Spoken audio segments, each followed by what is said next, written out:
What's up, guys? I'm Haley J here with Maria Menounos. You need no introduction.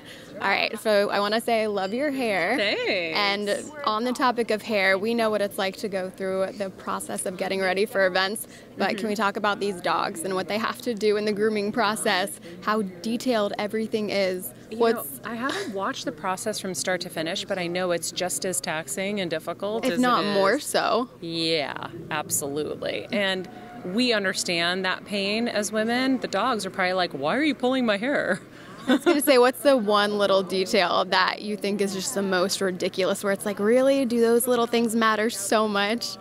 I don't know, because like I said, I don't know the whole process, but I'm sure there's something in there. I think it's down to like the specific inches, because when you see the end of their hair, it's so cut, such a sharp line that you know it's got to be extremely strict rules at some point. I did want to ask you, as a kid, for me, I knew I loved dogs when I could fully cry in front of them and they would be there for me. Do you have a moment where you were like, this is why I'm a dog person, I love dogs, from your childhood? Well, I think Lassie was probably my introduction into that, and I just loved animals my whole life. Every kind of animal. I just love them all, and I think maybe my husband and I talk about it all the time because I didn't speak English growing up.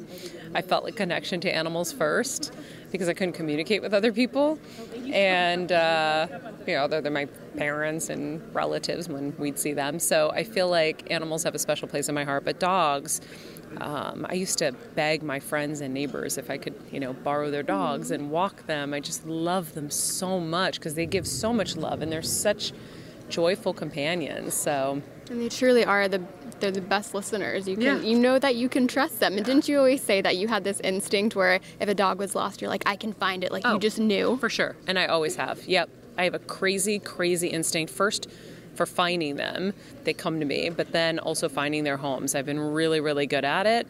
But yeah, it's got to be so rewarding to make a child or family happy by putting them back together with their I get them in my loved car. ones. The last one was a couple months ago. I saw a stray running on my street, and so I, pull over, and I'm like, nice doggy, get in the car, come on. So then I look like the dog napper. That's the hard part, because you don't know necessarily if they're going to bite you sometimes. You have to be safe with it. I get nervous, but at the same time, I know there's never been a dog that's bitten me. Even the ones that they've said at the shelters were vicious. They roll over for belly rubs. They know I love them so much, I think. That's like your sixth sense, like you're a dog. That's your sense. Yeah. So I got the dog in the car. I'm like, okay, where'd you come from, buddy? And then I looked at the tag, and I go, I think I know this phone number. And I start dialing it, and it's my neighbors who I just had met them and didn't know what kind of dog they had, because I try to know what my neighbors have, so if something happens, I can get them back to where they live.